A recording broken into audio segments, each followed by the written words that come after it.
ثم الرضا عن أبي بكر وعن عمر وعن علي وعن عثمان ذي الكرم. اور پھر دوسرے مقام پر یہاں تو کہا نا کہ اللہ اس کو برباد کرے، دوسرے مقام پر آپ نے ارشاد فرمایا رجال کشی، معروف کتاب ہے اسماء و رجال کشی حضرات کی، بمبئی کی طبع ہے، اس میں مقلاس بن ابی خطاب کے تذکرہ کے تحت وہ بیان کرتے ہیں ان ابی جعفر، امام محمد الباقر علیہ السلام کا فرمان ہے، قال سمعتہ یقول لعن اللہ بنان البیان ان بنانا لعن اللہ کہیں یکذب علی ابی، اللہ تعالیٰ بنان پر لعنت بھیجے، وہ میرے باپ امام زین العابدین پر جھوٹی روایتیں گھڑ کے شیعوں کو گمراہ کرتا تھا.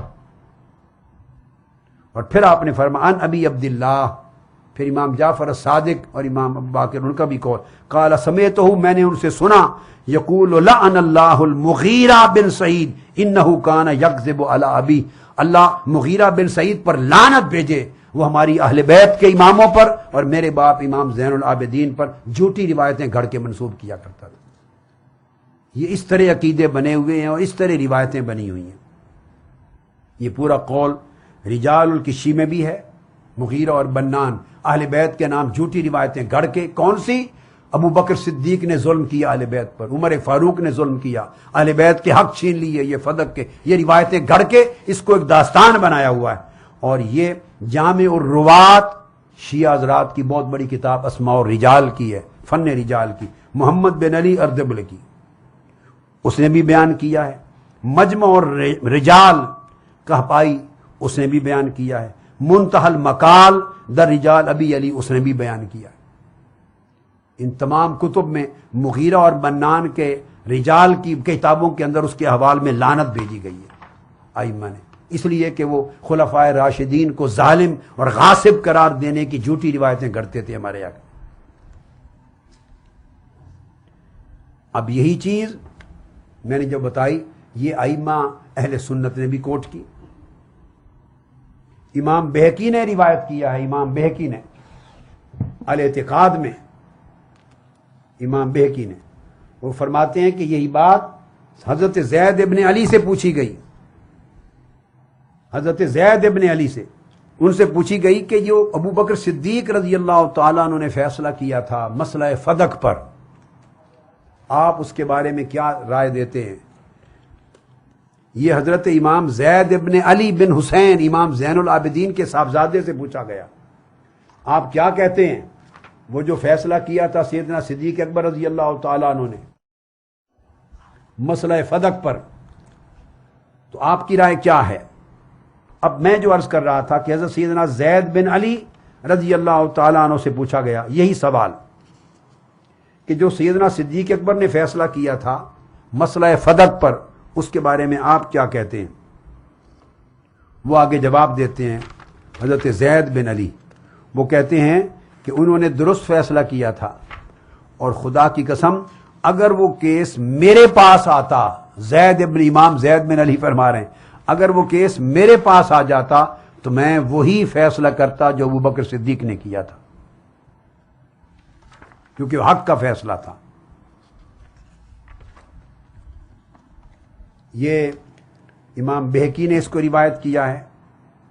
قال زید پوری سند کے ساتھ، زید بن علی بن ابی طالب اما انا، آپ میرا عقیدہ پوچھتے ہیں فدق کے معاملے میں، انا فلو کنت مکان ابی بکر، اگر ابو بکر صدیق کی جگہ میں ہوتا اور میرے پاس یہ کیس آتا لحکمت بمثل ما حکم بہ ابو بکر فی فدق، میں خدا کی قسم وہی فیصلہ کرتا فدق کے معاملے میں جو ابو بکر صدیق نے فیصلہ کیا. یہ امام زید بن علی زین العابدین کا قول ہے، اور یہی روایت کتاب الاعتقاد کے علاوہ امام بہقی نے سنن الکبریٰ میں بھی کی، جلد 6 صفحہ 302. اب پھر آپ کا خیال امام زید بن علی امام زین العابدین کے صاحبزادے، ان کا قول کوئی کہے کہ صرف اہل سنت کی کتابوں میں آیا ہے، نہیں، یہ میرا طریقہ ہی نہیں. میں تو یہ جوڑنا چاہتا ہوں کہ یہ روایتیں ائمہ حدیث اہل سنت نے تو لی ہیں، یہی روایتیں علماء اہل تشیع نے بھی معتبر معتمد لوگوں نے لی ہیں. مگر جہاں اہل سنت اور اہل تشیع کا اتفاق ہے اور صحابہ کرام اہل بیت سب کی عزت کا باعث ہیں وہ قول، وہ چھپائے جاتے ہیں۔ جہاں فتنہ اور فساد بنتا ہے نہ ان کی عزت بچتی ہے صحابہ کی، نہ اہل بیت کی عزت بچتی ہے، اس کو رو دھو کے بتایا جاتا ہے۔ اب یہی قول علامہ ابن ابی الحدید نے بھی شرح نہج البلاغہ میں دیا ہے۔ یہ امام زید ابن علی زین العابدین کا شرح نہج البلاغہ، جس کو شرح حدیدی بھی کہتے ہیں، جلد 4 صفحہ 113۔ بحث کس میں ہے؟ فی الاخبار الواردۃ فی فدق، فدق کے بارے میں جو روایات اور اخبار آئی ہیں اس باب میں بیان کیا ہے۔ ابو بکر الجوہری کا حوالہ دے کر بیروت کی تباہ ہے اور سن تباہ میں دے چکا 1956 عیسوی۔ امام زید نے کہا واللہ لو رجع الامر الی لقضیت فیہ بقضاء ابی بکر، خدا کی قسم اگر فدق کا معاملہ فیصلے کے لیے میرے پاس آتا تو میں وہی فیصلہ کرتا جو ابو بکر صدیق نے کیا تھا۔ یہ امام زید ابن علی زین العابدین، یہ ان کی شرح آ گئی۔ علامہ ابن ابی الحدید نے شرح نہج البلاغہ میں وہ بات بھی لکھی ہے جس کے حوالے پہلے میں نے دیے، اور وہ کہتے ہیں کان ابو بکر یأخذ غلتها فیدفع الیہم منها ما یکفیہم ویقسم الباقی وکان عمر کذالک ثم کان عثمان کذالک ثم کان علی کذالک۔ یہ عبارت اضافی دی ہے انہوں نے پوری۔ علامہ ابن ابی الحدید کہتے ہیں جلد 2 صفحہ 256 شرح نہج البلاغہ میں، مطبوعہ بیروت، وہ کہتے ہیں کہ سیدنا ابو بکر صدیق فدق کا غلہ اور اس کے اموال کے منافع جس قدر اہل بیت نبوی کو ضرورت ہوتی ان کی پوری ضرورت کی کفالت کے لیے لے کر ان کو بیچ دیا کرتے تھے، مسلسل بھجوایا کرتے تھے، اور باقی آمدنی دوسرے ضرورت مندوں اور حقداروں میں تقسیم کرتے، پہلے اہل بیت کو جاتا تھا خرچ۔ لکھتے ہیں کہ عمر بھی اسی تقسیم کو اسی طرح کرتے رہے، پھر عثمان بھی اسی طرح تقسیم کرتے رہے، پھر علی المرتضیٰ بھی اسی طرح تقسیم کرتے رہے۔ یہ بات میں پہلے کر چکا۔ حوالے میں اگلے جملے تھے، اس میں لفظ تھا کہ سارے خلفاء اس طرح کرتے رہے۔ یہاں علامہ ابن ابی الحدید نے ایک ایک کا نام لکھ کر تصریح کر دی کہ ابو بکر، پھر عمر، پھر عثمان، پھر علی، اور وہ قبول کرتے رہے۔ یہی چیز ابن میثم البحرانی نے بھی کہی، یہی صاحب درہ نجفیہ نے بھی کہی، یہی علی نقی فیض الاسلام نے بھی کہی۔ بتائیے کون رہ گیا ہے شارح نہج البلاغہ؟ کوئی نام اب مجھے بتا دیں۔ اگر یہ سارے متفقہ ایک ہی بات لکھتے ہیں تو اب بھی مسئلہ فدق کا جھگڑا باقی رہ جاتا ہے۔ اس کے بعد آگے آئیے،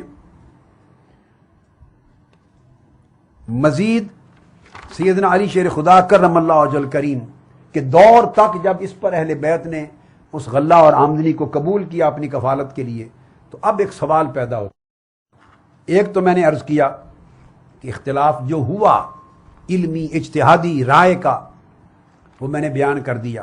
ایک بات اور بڑی قرین قیاس سمجھ میں آتی، اور قرآن مجید کو اگر سامنے رکھ لیں تو اس کی روشنی میں سمجھ آتی، وہ یہ کہ میرے نزدیک اختلاف فدق پر جو ہوا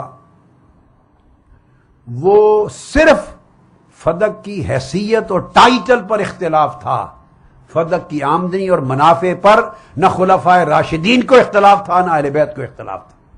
ایک جزوی اختلاف تھا کہ یہ فدق کی جو آمدنی ہے یہ ہبہ و ملکیت میں ہے یا ہماری کفالت کے لیے ہے، بس یہ اختلاف تھا۔ ان کا خیال تھا شاید ملکیت میں آئے گی۔ سیدنا صدیق اکبر کا جواب تھا کہ ہے آپ ہی کے لیے اس کا بیشتر حصہ، مگر ملکیت میں نہیں، کفالت کے لیے ہے۔ تو اختلاف ملکیت و کفالت میں تھا۔ اس کی پوزیشن اور لیگل سٹیٹس متعین کرنے پر ایک چھوٹا اختلاف تھا۔ اگر اختلاف اس سے بڑھ کر ہوتا تو پھر خلفائے راشدین سے کسی ایک دور میں ایک دن کے لیے بھی اس کی آمدنی اہل بیت یا اطہار قبول نہ کرتے۔ 30 سال تک قبول کرنے کا مطلب یہ ہے کہ انہوں نے تسلیم کر لیا تھا کہ ہمارا حق یہ ہے کہ اس کے ذریعے ہمارے اخراجات کی کفالت ہو۔ یہ ان تمام واقعات سے بات ثابت ہوتی۔